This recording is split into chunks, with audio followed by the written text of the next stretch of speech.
Ja, hallo. Ich hoffe, ihr habt alle ein schönes Summer Game Fest gehabt. War ja jetzt alles, ne?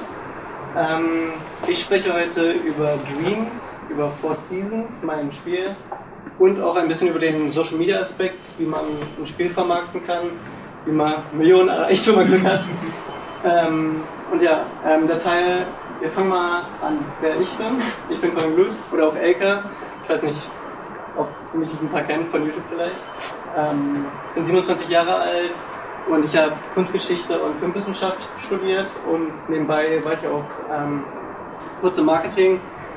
Habe ich dann aber erfolgreich auch abgebrochen, als YouTube erfolgreich wurde, und bin dann jetzt offiziell Game Dev und Influencer Fulltime. Und ja, ich habe keine Vorerfahrung mit irgendeiner Engine gehabt, bevor ich mit dem Projekt angefangen habe. Also ich habe Unreal noch nie geöffnet, ich habe Unity noch nie geöffnet, und Dreams war so mein erster Anhaltspunkt mit Game Dev, wenn man Little Big Planet nicht dazu zählt. Und ich wollte natürlich schon immer Games machen, ich habe so viele Ideen schon immer gehabt als Kind, aber es gab halt nie irgendwie ein Outlet, diese Ideen zu verwirklichen oder zu veröffentlichen eben. Und ja, auch wie gesagt, das Barrier of Entry von Unreal und Unity war mir immer ein bisschen zu hoch. Und auch, es sah kompliziert aus und dann hat es irgendwie nicht geklappt, und ja, dann ist Dreams um die Ecke gekommen. So. Übrigens, die Slideshow ist live tatsächlich im Game, also falls irgendwas nicht klappt, bear with me. Aber ja, was ist eigentlich Dreams? Kennt einer von euch Dreams auf der Playstation? 2 Leute? Okay. Gut, dann muss ich ein bisschen mehr erklären. Ja, Dreams ist vom Prinzip her, könnt ihr euch vorstellen, wie eine Engine auf der Playstation selbst. Es funktioniert nur auf der Playstation und man kann auch nichts importieren oder exportieren, und man macht alles mit dem Controller. Vielleicht für manche abschreckend. Aber ja, es ist eine User-Generated Plattform. Das heißt also, die User, die Dreams benutzen, können auf Dreams entwickeln und ihre Sachen auch veröffentlichen, kostenlos für alle. Und man bezahlt nur für Dreams quasi, und die Spiele selbst sind dann alle kostenlos. Ja, das ganze Ding war auch 10 Jahre in Entwicklung von Media Molecule. Die kennen vielleicht einige von euch von Little Big Planet oder von wie hieß das andere Game? Hilf mir. T? Oh, ich weiß, was du meinst. Oh Mann. Terraway. Terraway. Ich war bei Sackboy gerade. Genau. Und die arbeiten auch seit 2023 an einem neuen Game, was aber noch nicht veröffentlicht wurde, irgendwelche Infos veröffentlicht wurde. Und die haben 10 Jahre an Dreams gearbeitet und bis 2023 haben die das supported. Leider ist der Support für Dreams nicht mehr da, aber das Spiel ist noch online, die Server sind online, also alles gut. Ja, es kann man am ehesten, glaube ich, mit Roblox oder UEFN vergleichen, weil es auch diesen Marktplatz hat. Die User können Content erstellen und dann auf derselben Plattform auch den Content auch spielen. Dreams hat keine Polygone. Man macht alles mit SDF-Modeling, also Sine Distance Field Modeling. Heißt also, man hat primitive Formen, man hat einen Würfel, man hat einen Ball. Und dann kann man quasi aus diesen primitiven Formen mit Booleans und allem möglichen Kram auch smooth zwischen den einzelnen Formen fällen, und dadurch macht man halt die ganzen Assets. Man hat keine Texturen, das heißt, man muss also die ganzen Texturen selbst malen, quasi auf den Assets, die man macht, und man muss auch keine Meshes haben. Das heißt also auch, man hat keine Level of Details, keine LODs, die man extra machen muss. Das ist alles quasi in der Engine selbst geregelt. Man muss hier das Asset bloß einmal machen und dann hat man quasi alle LODs automatisch. Wenn es zur Programmierung kommt, benutzt das Visual Scripting. Das kann man am ehesten vergleichen mit Unreal Engine Blueprint zum Beispiel. Ich glaube, Unity hat auch so ein System, ja, sowas ähnliches. Und Godot hat, glaube ich, mittlerweile auch Visual Scripting. Das heißt also, man hat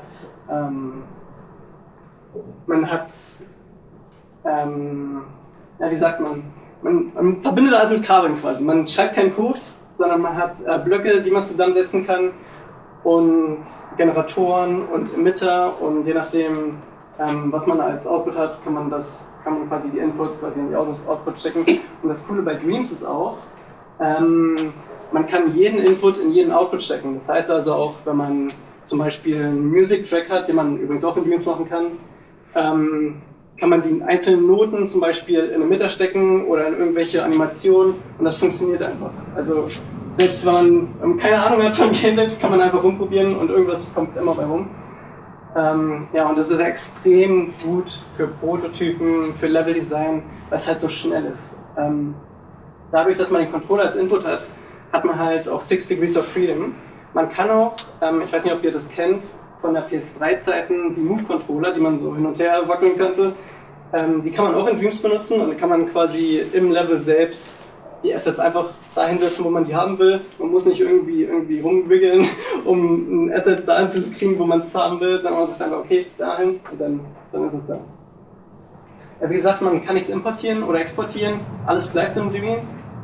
Stimmt eigentlich ganz, weil man kann tatsächlich Audio importieren über deren Webseite und es gibt tatsächlich sehr schlaue Leute in der Community, die damit einen Picture Importer gemacht haben, also dass man Bilder importieren kann. Die haben dann einfach die Waveform von der Audiospur quasi umgewandelt in Pixel-Dateien und dann konnte Dreams quasi die einzelnen Farben spawnen und dadurch konnte man halt ein Bild erstellen in Dreams.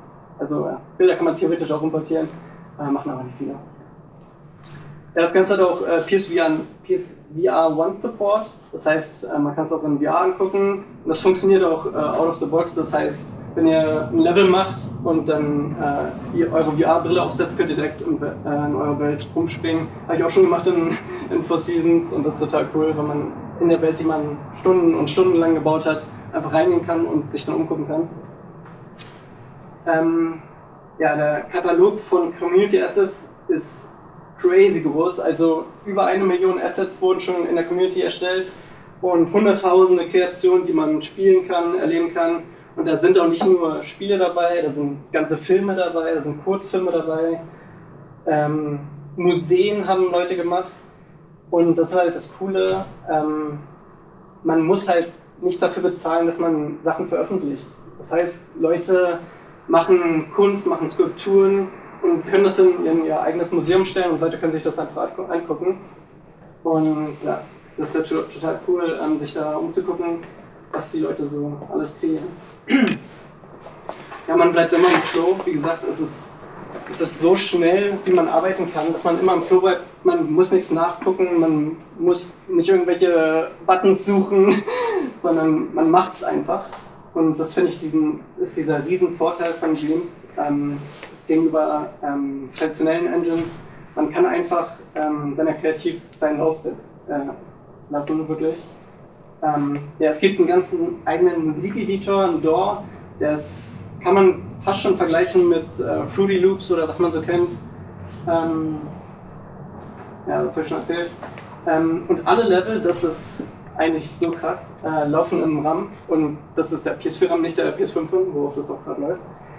Das heißt, man hat 8 GB, auf denen alle Level laufen und es gibt keine Ladezeiten. Und wie Dreams das erreicht, ist so clever eigentlich. Dreams lädt nämlich nicht die Assets rein für die Level, die man macht, sondern es lädt alles in eine riesige Liste rein an Instruktionen, wie man die Assets erstellt hat. Also man hat da einen Cube gesetzt, man hat da ein Haus hingestellt und man hat das so rotiert. Das wird alles in einem riesen Array gespeichert und der Array wird dann runtergeladen auf die Konsole zu Hause bei dem, der das spielt. Deshalb sind die Level an sich auch nur ein paar Megabyte groß. Und das lädt halt instant, wenn man gutes Internet hat oder normales Internet hat. Ja, ein bisschen zur technischen Seite von Dreams. Es gibt Cascaded Shadow Maps in Dreams, das ist ganz normal. Würde ich auch sagen, ist der einzige Negativpunkt so wirklich visuell bei Dreams. Dadurch, dass man bei größeren Leveln dann halt diese Cascaded Shadow Maps sieht auch. Das heißt, wenn man weit entfernt ist, hat man gar keine Shadows mehr. Ja. Es benutzt Pre-Convoluted Environment Maps für Specular Highlights. Das heißt also, man hat eine Skybox und für die Specular Highlights wird diese Skybox halt benutzt und auch geblurrt. Dadurch kann man halt auch glänzende Materialien herstellen oder auch Metall und sowas. Es gibt Screen Space Ambient Occlusion und Sky Occlusion für mittlere Distanzen. Das gleicht diese Cascaded Shadow Map so ein bisschen aus auch. Und die Sky Occlusion, falls ihr nicht wisst, was das ist quasi jeder Pixel im Screen Space guckt halt, ob er die Sonne sieht oder nicht. Und dadurch werden halt die Schatten generiert. Für Lichter, die man so im Level platzieren kann, gibt es Light Propagation Volumes. Das heißt also, wenn man Licht platziert, wandelt Dreams euer Level quasi wie in so einer Minecraft-Welt um und hat ganz viele Cubes, und je nachdem wie dicht dieser Cube dann an der Lichtquelle ist es halt da heller oder dunkler. Und für Atmosphäre gibt es Froxelnebel. Das ist sowas ähnliches wie Voxelnebel, bloß falls ihr nicht wisst, was Voxel sind quasi 3D-Pixel, auch wieder 3D-Map quasi, und Froxel sind quasi, müsst ihr euch vorstellen, von der Kameraperspektive aus das Field of View als Würfel. Also man hat dann quasi Trapeze, die quasi im Level platziert werden, und je nachdem wie weit was weg ist in eurem Level und durch wie viele Trapeze ihr gucken müsst, umso mehr Nebel accumulated quasi der Bildschirm. Ja, was ist eigentlich Four Seasons? Hat einer von Four Seasons schon gehört? 2 Leute? 3? 4? Okay, gut. Ja, Four Seasons ist ein riesiges Passion-Project von mir. Wir machen ein Fan-Made Avatar der Herr der Elemente Game. Und wir haben 4 Leute aus Deutschland, Australien, Irland und der UK. Seit 5 Jahren machen wir das Ganze, und unser Ziel ist quasi, die Welt von Avatar, der Herr der Elemente, 1:1 in einem Spiel zu veröffentlichen. Falls ihr die alten PS2-Games kennt, wisst ihr sicherlich, waren okay, aber die haben nie wirklich die Serie nachgestellt. Und unser Ziel ist wirklich 1:1 jede Episode, jedes Level 1:1 nachzustellen. Also wir gehen wirklich rein und gucken uns den Frame an von der Show, zoomen da noch rein, bis wir wirklich noch 4 Pixel haben, womit wir arbeiten können, sodass wir quasi alles 1:1 nachstellen können. Und ja. Und warum, fragt man sich? Warum macht man sowas in Dreams vor allem? Ja, ich war schon immer Fan von Avatar. Ich habe das früher mal gerne geguckt. Ich gucke das eigentlich fast jährlich mittlerweile. Ich habe die alten Games gespielt, und für ein Game-Projekt, was wir machen, also quasi 1:1 die Show nachzustellen, müssen wir halt gar nicht mehr so viel machen, weil die Story und die Lore ist schon geschrieben, da müssen wir uns nichts weiter ausdenken, und die Gameplay-Mechaniken, die gehen halt organisch aus der Serie eigentlich raus. Also man kann 4 Elemente bändigen, man kann rumspringen, man kann gleiten, also es ergibt sich alles selbst. Und ja, Dreams, warum Dreams? Es hat ein bisschen was legal auch zu tun, dass wir es in Dreams machen, aber ich hatte Dreams schon vor dem Projekt, habe ich mich schon drauf gefreut, und als die Beta für Dreams rauskam, habe ich mich halt gefragt, okay, was mache ich? Und dann habe ich zu der Zeit gerade Avatar geguckt und habe dann angefangen, Sachen zu machen. Ich habe diesen Air-Scooter, auf dem Aang rumschlittert, habe ich gemacht. Das war quasi Tag 1. Und dann habe ich immer weiter hinzugefügt und dann später auch auf YouTube die Sachen hochgeladen. Und dann führte eins zum anderen, aber kommen wir auch noch zu. Four Seasons wurde in Dreams schon über 380.000 Mal gespielt, und das ist nur die Demo. Also wir haben das Spiel noch nicht fertig, dazu gesagt. Wir haben über 150.000 Spieler, und die Spielzeit von allen Spielern ist schon über 7 Jahre groß. Also für die Demo ist das schon ganz schön krank. Ja, und es ist ein Semi-Open-World-Spiel. Also wir haben große Level, für jede Episode haben wir ein großes Level. Also ihr müsst euch vorstellen, der südliche Wasserstamm, südliche Lufttempel, nördliche Lufttempel und so weiter und so fort, das ist alles ein Level.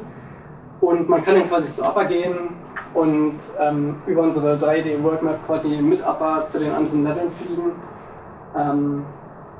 Ja. Und wir haben natürlich auch Interiors für die einzelnen Level erschaffen. Auch Sachen, die man nicht in der Show sieht, weil manche Sachen manchmal hat man bloß ein, zwei Referenzen in der Show, die man benutzen kann und da muss man sich natürlich aussehen, okay, was könnte jetzt da hinter der Wand sein? Könnte da vielleicht eine Toilette sein oder irgendwelche Cooking Stations oder irgendwas. Ja, wir haben auch einen Companion, den man spielen kann. Das ist Momo und den kann man immer spielen. Das heißt, den kann man auch benutzen, um zum Beispiel Puzzle zu lösen und Sachen für Argen zu holen, Schlüssel zu holen, Türen aufzumachen und so weiter und so fort. Und ja, Gameplay-mäßig erinnert das, glaube ich, am meisten an so PS2-Classics, so wie Sly Cooper oder vielleicht auch Ratchet & Clank. Wenn man ein bisschen moderner geht, vielleicht die neuen Jedi-Games, Jedi Fallen Order und Survivor.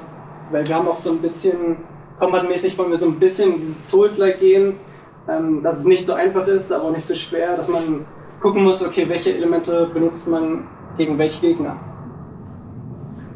Ja, ich will euch einfach ein bisschen mal zeigen. Dafür setze ich mich mal hin.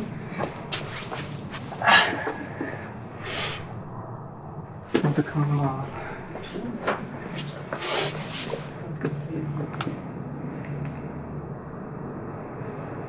Ich würde euch mal ein Level zeigen und dann würde ich auch mal ein Level mit euch machen, falls wir Zeit haben. So, dann muss ich einmal die Präsentation hier ausmachen, weil das läuft alles hier drin. So, und da haben wir Aang. Und den Spot kennt vielleicht einige von euch, das ist das Intro-Cinematic von der Show. Da fliegt Aang mit dem mit dem Airscooter hier rum und crasht dann gegen die Statue hier. Ja.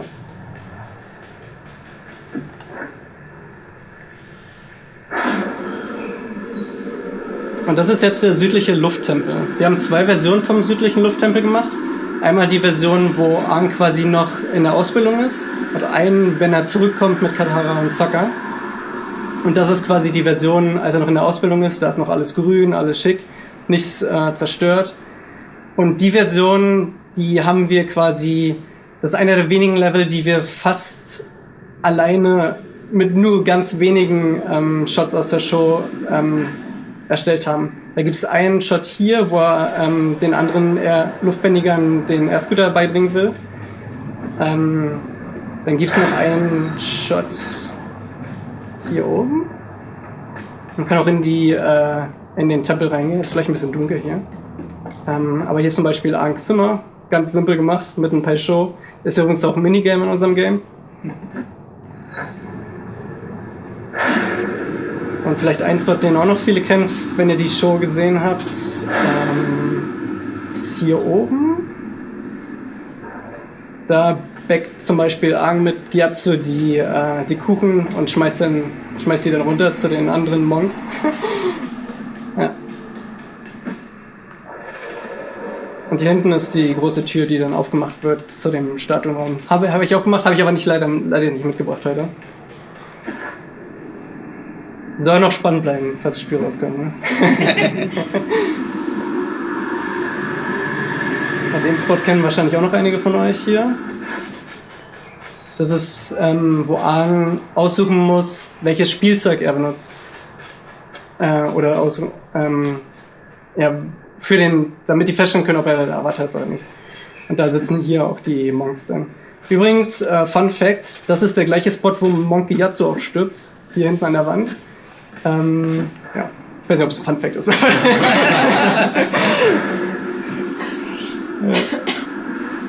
Hier hinten ist auch der Airball-Platz. Wollen wir, ups, haben wir gecrashed. Da wollen wir auch Minigame draus machen, dass man hier Airball spielen kann.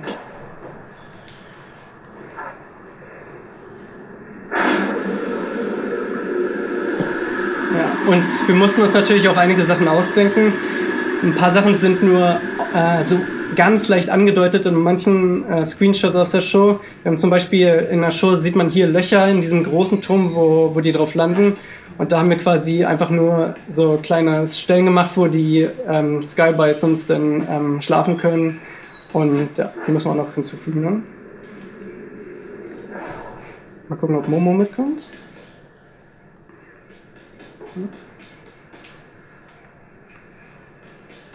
Und Momo fliegt da hinten. Ja, ich kann euch noch ein anderes Level zeigen, ein großes.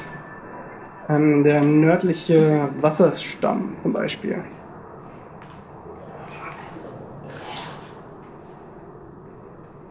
Ja, das hat ewig gedauert. Wie man sich vorstellen kann. Ja, und da mussten wir uns tatsächlich auch sehr viel ausdenken, weil man in der Show hauptsächlich diesen unteren Teil sieht und den Tempel, wo man noch rein kann. Und natürlich auch die Insel dahinter, wo die Koi-Fische drin schwimmen. Sieht man in der Avatar-Forum-Szene nicht genug. Ja, da sieht man, also man sieht so immer so vereinzelt Sachen, auch hier zum Beispiel, wo Katara dann gegen Pakku kämpft. Aber ja, wir haben hier ganz viele Sachen hinzugefügt. Da fehlen natürlich jetzt noch die NPCs, aber ja, wir haben das versucht, so detailgetreu wie möglich nachzubauen, was man so denkt, was da hinhauen könnte. Zum Beispiel haben wir hier auch, da gibt es ja diese eine Szene, wo Zuko Aang quasi in den Sturm trägt. Und da mussten wir natürlich auch einen Weg bauen, damit Zuko da lang gehen kann. Also haben wir einen Weg hochgebaut, der dann in den Sturm geht. Habt ihr die Höhle auch nachgestellt? Ja. Da müsste ich mir mal eben Internet anmachen, damit wir es angucken können. Aber ich kann euch zwischendurch mal noch eine andere Szene zeigen.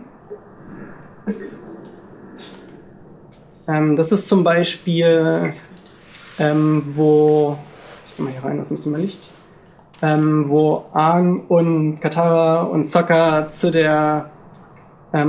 Onwu gehen, die dann die Zukunft von Katara und Aangs voraussagt. Das sind auch die Knochen, die dann ins Feuer geschmissen werden und so weiter und so fort. Ja, und hier warten die drei dann. Und ja, das ist alles in Dreams gemalt. Also wie gesagt, man kann nichts selbst importieren. Also alle Bilder, die so gemalt werden, die sind alle von mir selbst gemalt. Das ist vielleicht auch noch interessant, da versuche ich gerade das neu zu bauen, weil es schon relativ alt ist, aber das ist zum Beispiel die 3D-Weltkarte, auf der man dann mit Appa fliegen kann.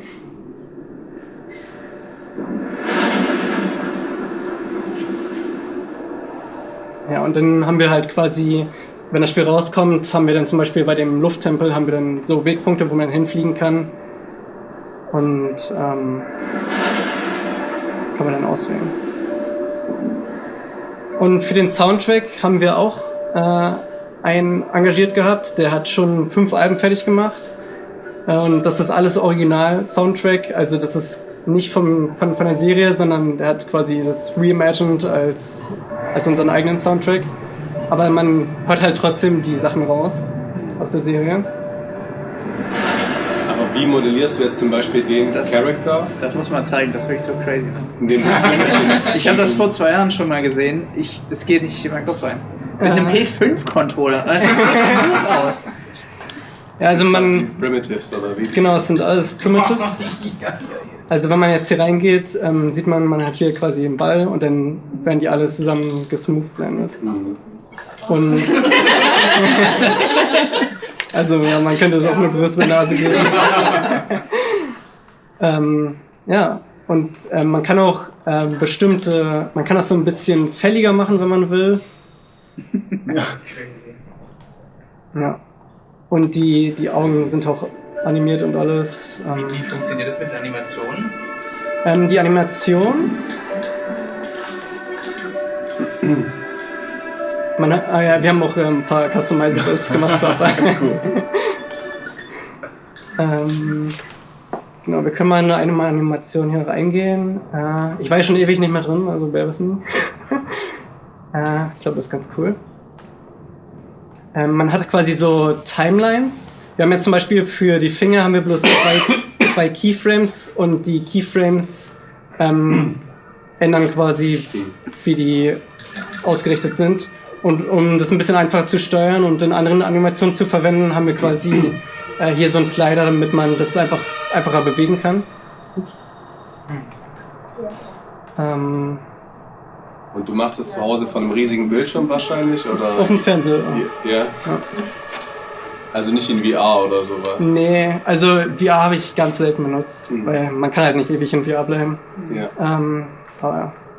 Habt ihr mit Bar Sensation angefangen? Nee, das ist Buch 2. Wir machen erstmal Buch 1. Also, Wir haben aber mit Omashu angefangen. Beziehungsweise fast fertig eigentlich. darf man das sehen? Ich versuch's. Probierst du dann zu Hause auch mit dem Controller oder mit den Move-Controllern? Ich mache erst mit Controller, weil meine Moves nicht gut laden. Schauen wir mal. Ist ja auch Blueprint-based, oder? Also Visual Coding, oder? Genau. Ja. Also man hat quasi zum Beispiel so Generatoren, dann hat man einen Timer und das geht dann in Animationen rein zum Beispiel. Und in den Animationen kannst du dann auch die Sounds und so hinzufügen und andere Animationen triggern. Schauen wir mal, ob wir hier die anderen Level auch sehen dürfen. Und ja, es läuft auf einer PS5. Ich habe nicht gecheatet. Dreams hat den aktiven Support eingestellt, oder? Genau, im August oder September 2023, glaube ich. Kann man gleichzeitig mit mehreren Leuten in einer Map arbeiten oder muss es nacheinander sein? Es muss nacheinander sein. Das war ursprünglich mal geplant, dass man zusammenarbeiten kann, aber dazu sind die leider nie gekommen. Ja. Ja, also das ist jetzt wirklich Work in Progress. Das ist kein Level, aber das ist das, wo wir gerade dran arbeiten. Das ist quasi unser Omashu. Und ja, hunderte Gebäude. Ja. Und bei Hommage ist das Ding auch, wir müssen halt gucken, in der Serie ist es quasi alles sehr eintönig gemacht mit den, man hat halt die Gebäude und diese Make-up-Systeme. Aber wenn man ein Spiel macht, braucht man natürlich auch besondere Gebiete, wo man Sachen quasi machen kann. Wir haben zum Beispiel hier so einen Fluss mit Wasserfällen hinzugefügt. Ein kleiner Marktplatz ist hier unten. Dann haben wir quasi auch so ein kleines Wüstengebiet, so Wüsten-themed-mäßig hingebaut. Ja. Baut ihr dann auch so Easter Eggs ein, wie diese Romanze zum Beispiel?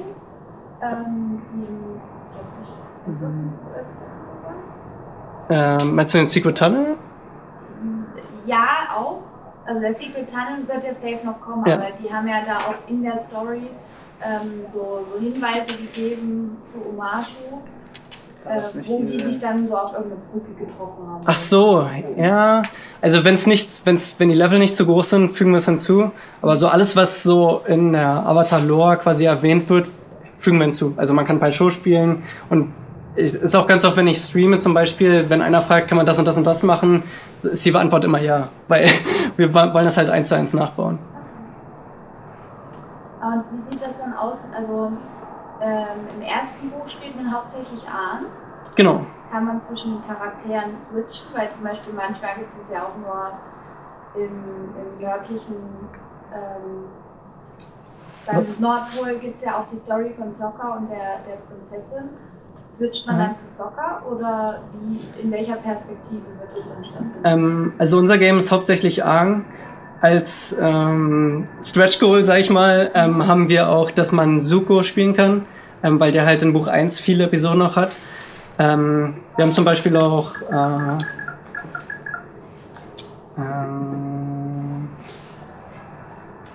einen Moment.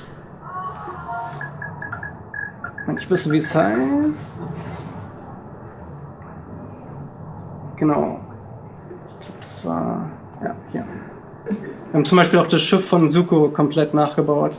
Auch mit Entjes. Oh, das wird sehr dunkel sein. Aber man kann quasi auch ins Schiff reingehen und dann alles erkunden. Wir haben auch Zukos Zimmer gemacht und alles Mögliche.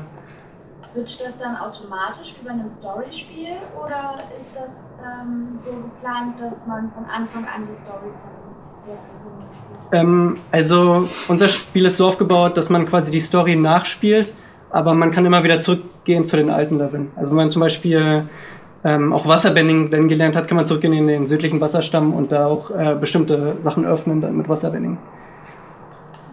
Aber ja, man geht durch die Story durch wie im Game, wie in der Serie. Und was heißt das jetzt eigentlich für euch, wenn du sagst, dass die den Support eingestellt haben von der Engine? Das heißt eigentlich nur, dass die Engine keine Updates mehr kriegt, aber halt die Server noch online sind. Also ja, wir können halt so weitermachen wie auch zuvor. Und das beeinflusst uns eigentlich nicht, weil eigentlich ist es sogar gut für uns, weil jedes Mal, wenn MediaMarQ neue Features hinzugefügt hat, sind wir durch alle Levels gegangen und haben alles geupdatet. Weil man kann halt, die haben zum Beispiel, wie man animiert, verbessert, dadurch, dass dadurch konnten wir halt 50% von unserer Memory sparen bei allen Animationen. Da sind wir natürlich überall durchgegangen, um zu gucken, ja, was wir besser machen können. Wenn das Spiel eines Tages fertig ist, gibt es eine Möglichkeit, das für PC oder andere Konsolen noch was? Nee, das geht nicht. Das geht nur auf PlayStation 4 und 5. Mein Herz blutet. Ja, das höre ich öfter. Finde ich irgendwie auch krass, dass Media Molecule das nie... Es war eine Entwicklung, das hier für PC, aber da sind die nie zugekommen. Hat Sony das eigentlich finanziert, bis es dann eingestellt wurde, oder hat Media Molecule das selber finanziert? Es hat Sony finanziert. Okay, Und ich glaube auch, ohne Sony hätte es nicht funktioniert. Also wurde es gecuttet irgendwann? Okay. So, Ja. Was würdest du heute im Rückblick anders machen in Hinsicht auf das Projekt? Oder gibt es da was? Nö. Eigentlich nicht. Ich habe schon öfter darüber nachgedacht, aber ich hätte es genauso wieder gemacht eigentlich. Okay. Weil das war ja auch mein erstes Projekt und man sagt ja immer, okay, mach nicht dein Traumprojekt als erstes Projekt oder kein großes Projekt als dein erstes Projekt. Aber ich muss sagen, dadurch, dass es so ein krasses Passion-Projekt ist für mich, hatte ich halt jeden Tag Lust, auch dran zu arbeiten. Also es war jetzt nicht irgendein Snake-Game, was ich zum ersten Mal programmiert habe und wo ich dann sage, okay, muss ich das jetzt machen? Ich will halt ein Arbeiter-Game machen. Und dann hast du halt Lust, das auch zu machen und du forst dich quasi dazu, das fertig zu bringen. Es ist halt cool zu sehen, die Level, wenn man die Show guckt, dass man in die Level gehen kann und da dann rumrennen kann. Also man kann wirklich bei uns die Show gucken und parallel das Game spielen, weil halt alles genauso nachgebaut ist, wie man es auch in der Show sieht. Und da ist ja auch Wie viele den... Charakter habt ihr da schon fertig? Also vom Aussehen? Also Tiere haben wir alle fertig. Auch das Haustier von Bumi? Von Bumi, Flopsy. Ja, Darf ich sehen? ja. Es tut mir leid, aber man kann mir doch sowas nicht vorstellen.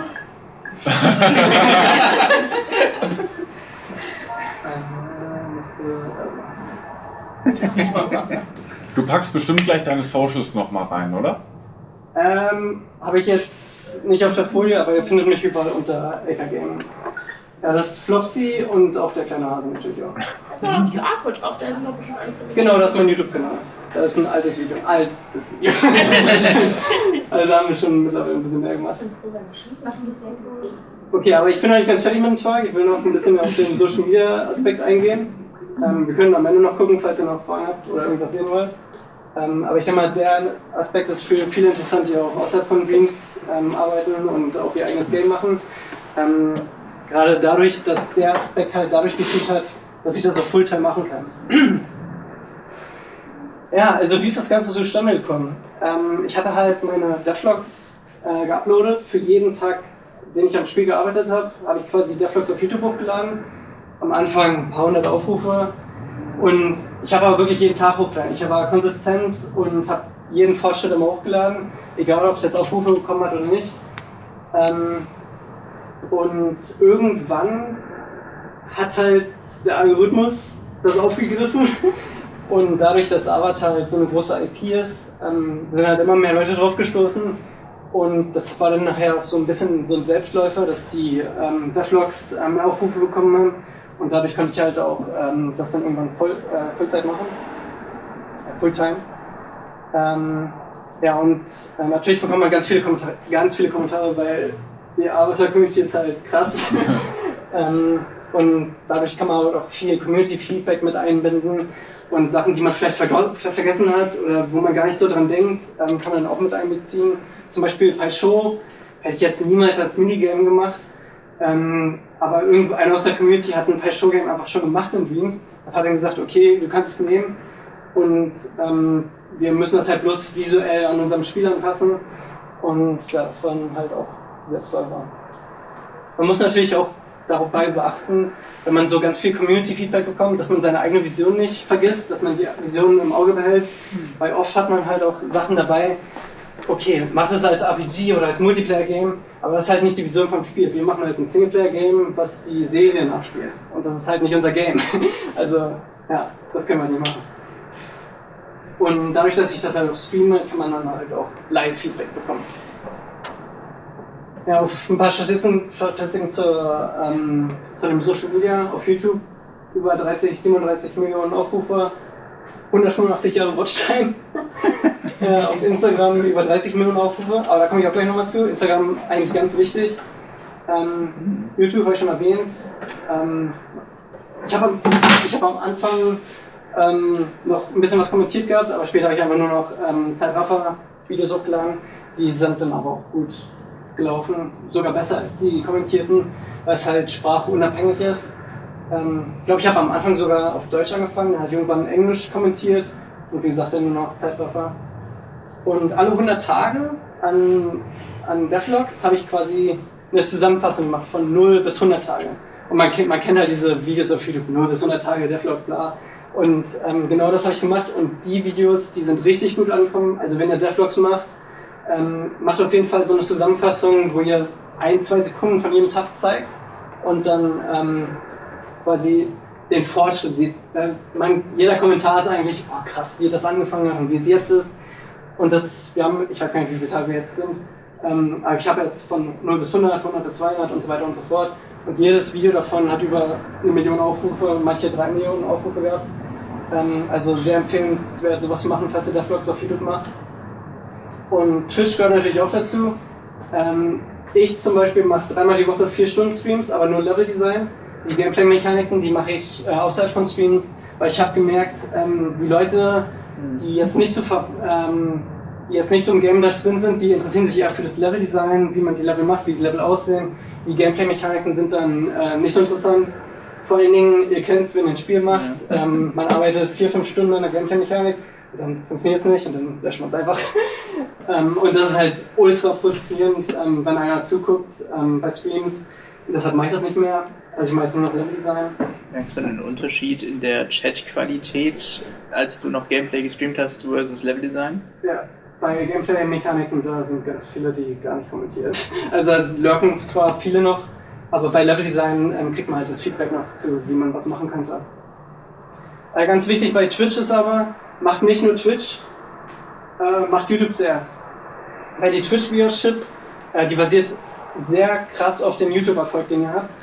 Umso mehr YouTube-Erfolg ihr habt, umso mehr Twitch-Viewer kriegt ihr auch, weil Twitch hat so eine schlechte Visibility, dass ihr dann nicht gefunden werdet. Selbst wenn ihr in Software im Game Dev streamt. Ich habe ganz am Anfang in Dreams gestreamt, mittlerweile streame ich auch in Software im Game Dev, weil Dreams halt mehr oder weniger tot ist. Aber ja, das habe ich auch immer gemerkt, wenn ich ein YouTube-Video hochgeladen habe, was viele Aufrufe gehabt hat, sind gleich direkt mehr Leute auf Twitch gekommen. Also das ist ganz wichtig. Und bei Twitch ist halt das Coole auch, dass man immer Live-Feedback bekommt und die kollektive Intelligenz ausnutzen kann. Mein Lieblingsbeispiel ist da zum Beispiel, dadurch, dass Avatar auch viel in der Asia-Kultur, Japan, China und so unterwegs ist, haben wir auch viel, was wir in Japanisch schreiben im Game. Und wir haben halt ein paar Leute in der Community, die halt fließend Japanisch sprechen können. Und das ist natürlich nice, wenn man das dann einfach ins Game einbinden kann. Zum Beispiel auch ein gutes Beispiel ist, wir haben letztens das Hauptgebäude von Kyoshi Island gemacht. Und da haben wir auch Tatami-Matten platziert. Und ich hatte die erst nebeneinander platziert und alles. Und dann hat er in den Kommentaren gemeint, bringt kein Glück, wenn man die so platziert. Und eigentlich muss man die versetzt platzieren. Und dann hat er auch Bilder geschickt und so weiter und so fort. ja, also es ist natürlich nice, wenn man dann mal live so Feedback bekommt, auch von Sachen, die man gar nicht weiß. Weil die Community, die ist so divers und die wissen Sachen, die man gar nicht selbst weiß. Also ja, kann ich empfehlen, Twitch. Muss nicht, wenn ihr euer Spiel vermarktet sein, aber ich habe festgestellt, das ist ein riesen Pluspunkt, gerade wenn man an der IP arbeitet, wo Leute Ahnung haben. Ja. Instagram, Twitter, mittlerweile Blue Sky oder X, wie man es nennt. Dort habe ich immer nur Bilder geteilt von fertigen Leveln oder von Teilen fertiger Level. Man kann natürlich auch, wenn man Work in Progress teilt, dass es mehr Aufrufe bekommt als fertige Sachen. Aber ja, das bringt auch nochmal viele Leute dazu. Und auf Instagram ganz besonders Reels ist ein massiver Boost in Visibility. Ich habe einen Reel, der hat über 30 Millionen Aufrufe. Und das Ding bei Reels ist, die sehen auch Leute, die euch nicht folgen. Das heißt, ihr habt ein größeres Pool an Leuten, die euer Game dann sehen. Und wenn ihr da coole Musik habt oder sogar euren eigenen Soundtrack dazu packt, ist das ein riesen Boost für Visibility auf Instagram. Und da könnt ihr natürlich dann, wenn euch Leute dann auf Instagram folgen, könnt ihr dann euer YouTube verlinken, euer Game verlinken, euer Wishlist verlinken. Ja. Und wichtig auch die richtigen Hashtags benutzen. Ist tatsächlich jetzt gar nicht mehr so wichtig, aber bei Twitter ist es so, dass wenn man mehr als 2 oder 3 Hashtags hat, wird man unglaublich krass downgerankt. Und genauso ist es mit Links in euren Beiträgen. Wenn ihr Links in Beiträgen habt, wird es auch gedownrankt. Also ich habe das dann so gemacht auf Twitter damals. Ich habe ein Bild gepostet und dann als Antwort quasi den Link zum Video gepostet. Das hat dann immer besser geklappt, als wenn man den Link direkt gepostet hat zum YouTube-Video. Ja, vielen Dank. Noch Fragen? Ja.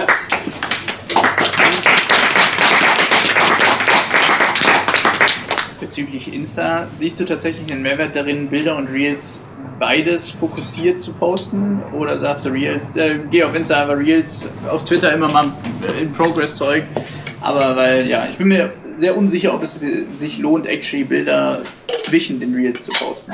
Bilder mache ich eigentlich nur so, dass man was hat auf der Seite, weil wenn man auf die Seite kommt und da sind keine Bilder, ist halt auch scheiße. Und dann sieht man dann halt auch, wenn man dann direkt sieht, okay, der hat das gemacht, dann kriegt man auch eher einen Follow. Aber die Reels haben wesentlich mehr Aufmerksamkeit. Ja? Sind alle Levels, die du gerade gezeigt hast, in Dreams auch schon anspielbar oder noch nicht? Nee, wir haben in Dreams eine kleine Demo. Da haben wir eine Insel gebaut, die basiert roughly auf der Insel von Korra, die Airbender Island. Aber ja, da kann man zum Beispiel Pinguine finden, Penguin Sliding machen. Da gibt es ein paar Minigames, die man spielen kann. Aber wie gesagt, das Game selbst ist noch in Entwicklung und ich will dieses Level so nicht veröffentlichen, weil da fehlt halt noch die NPCs, die einzelnen Gameplay-Mechaniken und so weiter und so fort. Ja. Und zwar, läuft das bei euch mit der Synchronisierung von den Charaktern? Ladet ihr euch separat Synchronsprecher dafür ein, zum Einsprechen in unterschiedlichen Sprachen oder ist das in einer komplett gehalten? Ja, also unsere Synchro wird nur in Englisch sein, weil es ein bisschen schwierig ist, in Dreams so viele Sprachen hinzuzufügen und auch die Voice Actor dafür zu finden. Aber tatsächlich haben wir bis Ende des Jahres noch die Voice Actor Auditions offen für alle Charakter, außer Aang, Momo, Appa und den fummigen Maufguy, den spiele ich nämlich. Aber ja, die sind gerade offen, die sind auf meinem YouTube-Kanal auch zu finden. Also da kann man sich bewerben? Kann man sich bewerben. Wie läuft das da mit den Soundeffekts in dem Spiel? Da gibt es ganz viel von Media Molecule bereitgestellt, die man verwenden kann. Aber wir haben auch eigene importiert, die wir dann benutzen. Ja. Jetzt hast du natürlich das Privileg, im Prinzip großer Content Creator zu sein, hast aber auch einen sehr, sehr starken Fokus, sehr starke IP und diesen NDA, plus natürlich die starke Verknüpfung mit der IP. Inwiefern beschränkt das deine Möglichkeit für Partnerschaften? Oder wie realistisch lässt es diese passieren, so nach dem Motto? Also Partnerschaften mit Nickelodeon, mit Viacom geht gar nicht. Weil die wollen halt dann mit nicht assoziiert werden. Das ist halt ein Fangame und es ist halt separat. Aber Partnerschaften auf YouTube mit anderen Firmen geht komplett klar. Auch vor dem Spiel oder während des Spiels. Also wenn jetzt HelloFresh sagt, ja, ich schenke dir 300 Kochboxen und 30k, dann könntest du sagen, ja, kein Ding. Und dann würde wer auch immer der NDA-Vertragsholder ist, auch sagen, also ja, hat ja nichts mit uns zu tun. Ja, weil es halt über meinen YouTube-Kanal geht. Ja, okay. Ja, spannend. Ja. Ja. Wie würdest du sagen, wäre denn so ein guter Einstieg darin? Weil ich habe von der Software zum ersten Mal was gehört, und da stellt man sich ja zum Beispiel als Kreativ auf die Frage, wie steigt man damit ein, wie kann man selber probieren oder reinkommen? Wie sah der Start dann aus? Der Start bei Dreams ist tatsächlich, es hat eine relativ steile Learning Curve, aber es gibt auch Tutorials in-game, die die einzelnen Gebiete abdecken, also wie man Assets erstellt, wie man Musik macht, wie man animiert. Ich habe für mich festgestellt, ich habe die Tutorials ein bisschen gespielt, aber dann wollte ich aber nur noch rumprobieren. Und das Gute bei Dreams ist halt, du kannst halt rumprobieren. Also egal was du machst, du kriegst halt immer ein Result raus, was auch irgendwie funktioniert. Also man kriegt jetzt nicht irgendwie einen Debug-Fehler oder irgendwas und dann muss man wieder was anderes machen, sondern alles, was man macht, funktioniert irgendwie und dadurch kann man halt viel experimentieren. Ja, ich hätte noch mal explizit zu der Engine eine Frage. Und zwar, die Level, die du jetzt gezeigt hast, die waren ja massiv und da waren so viele Gegenstände. Hast du, das ist ja vorne mit irgendwie 1 Million Community Assets, hast du den Großteil von den Leveln, die du jetzt gezeigt hast, selber gemacht? Also die ganzen Gebäude, die Bäume, die Landschaft? Oder hast du auch sehr viel aus den Asset Store rausgezogen? Also am Anfang haben wir viel von der Community benutzt. Mittlerweile mache ich alles selbst, weil die Assets von der Community sind halt nicht optimiert für das, was man braucht. Also wenn zum Beispiel viele Gegenstände in einem Asset drin sind, funktioniert das nicht, weil wenn man 200 Gebäude braucht, kann man nicht 200 Gegenstände für eine Hake haben zum Beispiel. In Dreams funktioniert das so, das läuft alles auf ein Memory Budget aus. Also Animationen nehmen genau den gleichen Platz weg wie Assets, die man im Level platziert. Deshalb muss man gucken, wie man optimiert und wie man das alles balanced, und deswegen gucken wir pro Level-Basis, wie wir das optimieren. Deshalb machen wir die Assets alle selbst mittlerweile. Ja? Wenn du jetzt nochmal ein komplett neues Projekt machen würdest du es auch wieder mit Dreams machen? Wahrscheinlich nicht. Weil es, wie gesagt, das ist so ein bisschen Zeitbombe jetzt, wie lange die Server noch online bleiben. Aber ich will auf jeden Fall auf Unreal Engine umswitchen, so langsam. Mit einem anderen Projekt natürlich dann. Aber ja. Solange es noch läuft, machen wir Seasons weiter. Auch die anderen Bücher. Ja? Wann kommt Cabbage Guy? Wir haben. Ich hab da mal was vorbereitet. Cabbage Guy selbst haben wir noch nicht. Aber wir haben das. Cabbage Card. Okay, das hat einer früher von uns gemacht, aber das gehört nicht dazu. Ist schon zerstörbar? Ja. Yes. Das wichtigste Feature zuerst. Genau. Ich meine, das muss man ja drin haben. Früher oder später. Ja. Weil ich gerade gesehen habe, so Physics Simulation, das ist schon alles in Dream mit integriert, oder habt ihr jetzt auch was geschrieben, gescriptet, dass das Zeug explodiert und durch die Gegend fliegt? Man könnte das von Hand animieren. Dreams hat eine Physics Engine. Das basiert alles auf Bällen, also jedes Asset wird dann quasi in Bällen unterteilt und dadurch kann es halt mit den Assets kollidieren. Die Assets selbst als Kollision werden die Sign Distance Field benutzt, also sind die quasi wirklich flach dann. Aber man kann zum Beispiel, auch wenn man eine Physics Simulation gemacht hat, kann man das auch recorden und dann zurückspielen als Animation. Das heißt, hat man nicht diesen Overhead von der Physik-Simulation, man hat das dann als Animation und dadurch ist es ein bisschen optimierter. Ja? Und zwar nochmal zu deinen Socials. Pflegst du die alle selber oder hast du eine Kooperation mit der Agentur oder hast du jemanden eingestellt dafür, das ordentlich zu pflegen mittlerweile? Das mache ich alles selbst. Okay. Also kann man nicht, wenn man da mehr Fragen hat oder so. Ja, immer auf Discord joinen oder in den Streams nachfragen, geht alles. Ja. Und hast du den Charakter UH? Ja. Super gerne. Ich habe das Gefühl, wir machen ein bisschen heute länger heute. Eine Frage dann auch noch. Ja. Ja. Du meinst bei dem YouTube-Kanal, dass du jeden Tag so eine kleine Zusammenfassung hochlädst. Hast du den irgendwie speziell unterteilt? Weil sonst würde ich mir das vorstellen, du hast halt irgendwie dann so 100 kleine Mini-Videos und dann auf einmal irgendwie so ein Video, was irgendwie ein bisschen aufwendiger produziert ist. Also, oder sind das einfach alles Shorts? Der YouTube-Algorithmus regelt das hoch alles. Also, ja, ich habe auch Playlists, aber. Ja. Also tendenziell einfach hoch, Hauptsache, Einfach hochladen. Hauptsache viel Zeugs. Die meisten Leute, die gehen gar nicht mehr auf den YouTube-Kanal selbst, die finden das einfach nur noch auf der Startseite und da wird es dann halt angezeigt. Und du machst immer noch Daily Content? Gerade nicht, aber kommt bald wieder. Okay. Ja? Wann ist denn euer Zeitplan, um das erste Buch jetzt fertigzustellen? Habt ihr einen? Da war die Frage. Haben wir noch nicht. Wir machen es so, wir machen das Spiel jetzt fertig und dann haben wir ein Release. Ja. 2 Fragen, haben wir noch Zeit? Also ich habe den ganzen Tag Zeit. Wer war nicht von mir? Ja? Risiko im Spiel.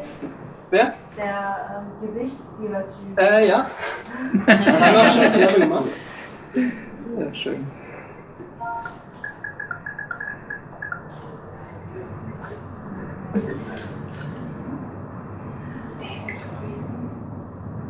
Und da haben wir auch.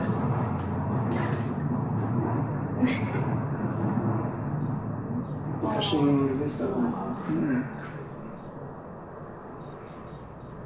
Da haben wir auch das Level haben wir auch schon gemacht, aber es wird, glaube ich, ein bisschen dunkel sein.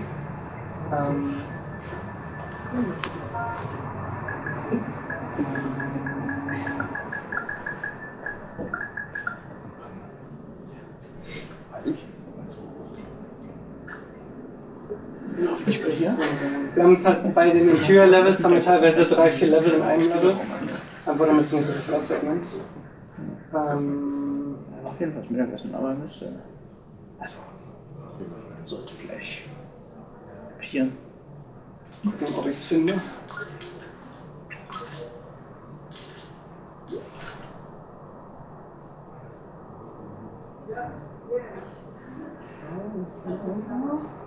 Es wäre so geil, wenn Unreal auch Controller-Steuerung mit hätte. Ja. Also wenn ich das so sehe, das sieht so cool aus. Ja, aber das ist, glaube ich, bei Dreams das perfektioniert hat. Ja. Das ist wirklich. Also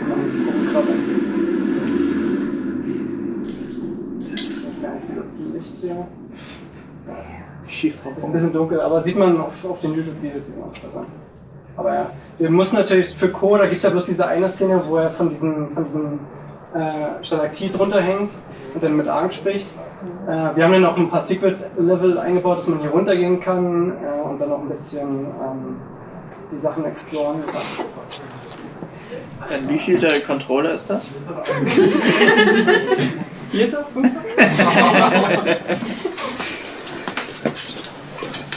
Alles klar.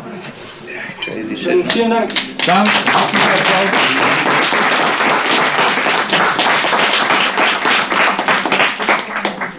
Holy moly.